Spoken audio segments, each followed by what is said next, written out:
Mga kapuso, nandito pa rin po tayo sa Welcome Rotonda kung saan nandito po ang mga miyembro ng Piston. Actually, nandito pa rin po yung kanilang National President na si Gidong Modip Floranda. At sa nakikita ho natin ngayon, hindi naman ho apektado yung daloy ng trapiko. Wala rin tayo nakikitang mga stranded commuters dahil alam naman ho nila yung iba nilang kasamahan ay bumiyahe pa ngayong araw nito para lang makakuha ng pangtawid sa kanilang mga pangangailangan ngayong araw nito.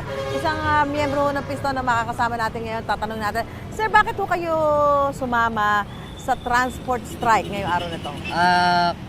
Kanya po kami sumama sa ano po na to, para po ipanawagan namin yung sa pamasahe tapos sa pagtaas ng mga petrolyo. Oh. Apektado po kami. Ano nag-epekto sa inyo nun? Kasi nung ano po yan, hindi pa masyadong tumataas ang krudo, okay po ang pamang biyahe namin, okay yung kita namin. Ngayon po, halos kumikita po kami ng 700 nung hindi pa nagtataas ang ano. Ngayon po halos 200 na lang po ang kinikita, ang naiuwi po namin pera. Opo. Kanya sana po yung panawagan namin na to ay madinggin maano ng Pangulo na matulungan kami na ibaba yung presyo. Dito lang ba ho, kasi si Manong po ay isang super, isang jeepney driver. Ramdam na ramdam niyo ho ba?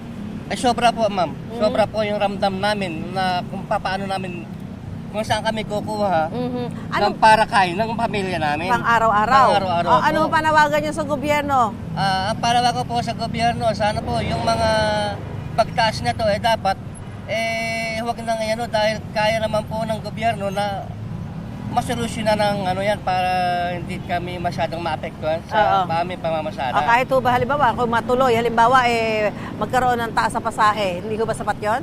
Hindi, sa amin po, kumbaga, sa piso nga po, binawas na nila, ano? Adi, nawala na naman yung dagdag increase namin, ano? Kanya sana, yung sa amin naman po, hindi man po kami namimilit kung magkano ba yung itaas ng ano, yung patas lang po ba? Patas lang, hindi kami ibig sabihin, yung normal lang po ang hinahanap namin. Okay, sir, pangalan niyo po? Berhilio Clemente po. Berhilio Ibao Clemente. Este, Siya po isang kalumpit po kami. siya po isang jeepney driver na nagpunta rito ngayon sa Welcome Rotonda para sumama nga sa transport strike ng grupong Piston ngayong araw nito. So dito po may mga tauhan ho ng pulisya na nandito ngayon sa Welcome Rotonda. May mga tauhan po ng MMDA para magsaayos ang daloy ng trapiko. Nakikita naman ho natin, medyo bumabagal dahil ho sa volume pero hindi naman ho nagiging dahilan para magkaroon ng mga stranded na pasahero. In fact, wala tayong nakikitang stranded na commuters sa mga oras na. Mamaya, magbibigay pa ho ng mga pahayag itong pamunuan nitong grupong Piston na siya nga pong nangunguna sa transport strike ngayong araw na ito. Mula po rito sa Welcome Rotonda, back to studio po tayo. Gusto mo bang mauna sa mga balita? Mag-subscribe na sa GMA Integrated News sa YouTube at tumutok sa unang balita.